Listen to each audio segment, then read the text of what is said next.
Hola, te doy la bienvenida a mi canal Mate con Xochitl. Hola, en este video vamos a revisar algunas cuestiones introductorias de la optimización de funciones de dos variables. Una vez habiendo revisado las cuestiones tanto teóricas como procedimentales para optimizar funciones de una variable, vamos a ver lo equivalente para funciones de dos variables. Primeramente tenemos que considerar que se trata de una función en 3D. Aquí tenemos la regla z igual a f de x para identificar una función de dos variables que se grafica en 3D.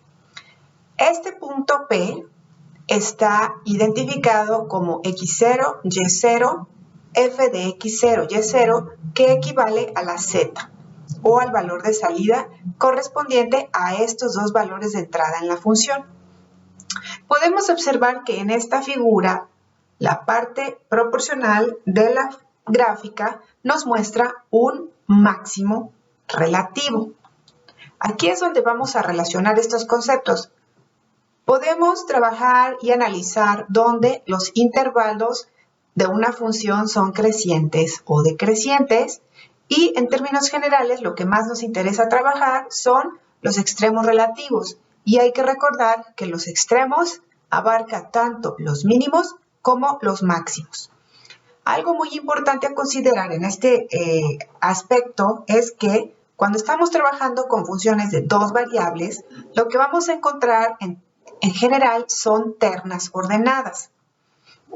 Aquí, cuando contamos con los valores de entrada, es decir, x y y, para un mismo punto le denominamos valor crítico, mientras que cuando tenemos la coordenada completa le vamos a denominar punto crítico, es decir, el valor crítico es parte del punto crítico. Ahora, tenemos una gráfica en 3D que podemos analizar de manera general. Tenemos el punto P, el punto Q y el punto R. Nuestra visión nos está sugiriendo que el punto P y el punto Q son máximos. Y alguien podría pensar que el punto R es un mínimo, pero hay que tener cuidado desde la perspectiva en la cual estamos viendo la gráfica de la función.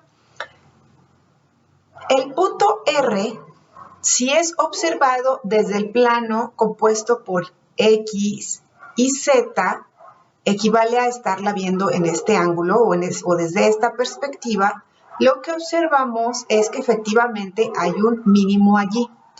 Pero si lo vemos desde la perspectiva del plano YZ, lo que vamos a ver es un máximo que se forma en ese lugar. Es decir, R es en realidad un punto silla. ¿Cómo vamos a determinar cuál es la naturaleza de cada uno de los puntos críticos que encontremos? Bueno, en las funciones de una variable, lo primero que hacíamos era derivar e igualar a cero la derivada para resolver esa ecuación y encontrar los lugares en donde la recta tangente es completamente horizontal. Quiero decir, tangente a la curva. En este caso hay algo similar.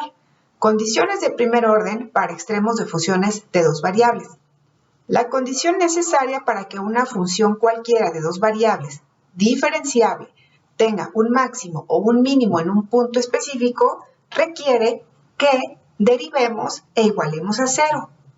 Pero como hay una función que tiene dos variables, cada variable tiene su propia derivada parcial. Es decir, aquí observamos la derivada parcial con respecto a x y la derivada parcial con respecto a y.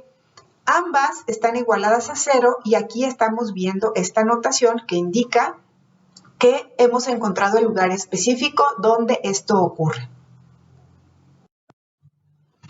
Ahora, ¿cómo clasificamos los puntos?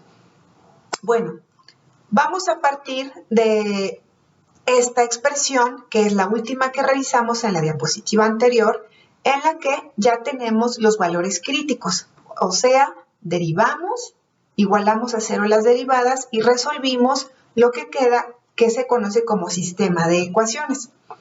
Una vez habiendo hecho eso, vamos a recurrir a la conformación de una función d que se forma utilizando las segundas derivadas parciales de la función, es decir, la segunda derivada parcial con respecto a x, la segunda derivada parcial con respecto a y, aquí se están multiplicando, y menos la derivada parcial mixta de segundo orden xy, pero elevada al cuadrado. Cuando nosotros conformamos esta función discriminante, lo que nos va a ayudar es a clasificar los puntos que hayamos encontrado. Y pueden salir diferentes combinaciones. Para determinar que hay un máximo relativo, tiene que ocurrir lo siguiente, que después de conformar esta función y simplificarla con cada valor crítico encontrado, es decir, haciendo las operaciones correspondientes y llegando al último resultado numérico, lo que tenemos que observar es el signo de ese número. Si ese número sale positivo y además observamos en la segunda derivada parcial con respecto a x que el signo de ese número sale negativo, entonces podemos garantizar que lo que estamos viendo es un máximo relativo. Por otro lado, si al hacer esta revisión, después de conformar la función d, sustituirla y simplificarla, encontramos que la d es positiva y que la segunda derivada parcial con respecto a x también es positiva, entonces podemos asegurar que lo que tenemos allí es un mínimo relativo.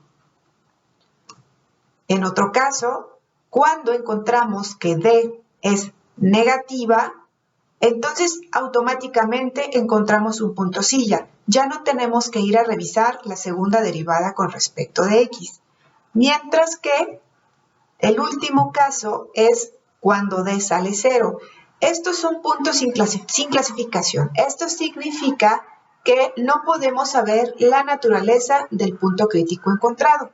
En términos generales, vamos a estar en los primeros tres casos: máximo, mínimo o punto silla.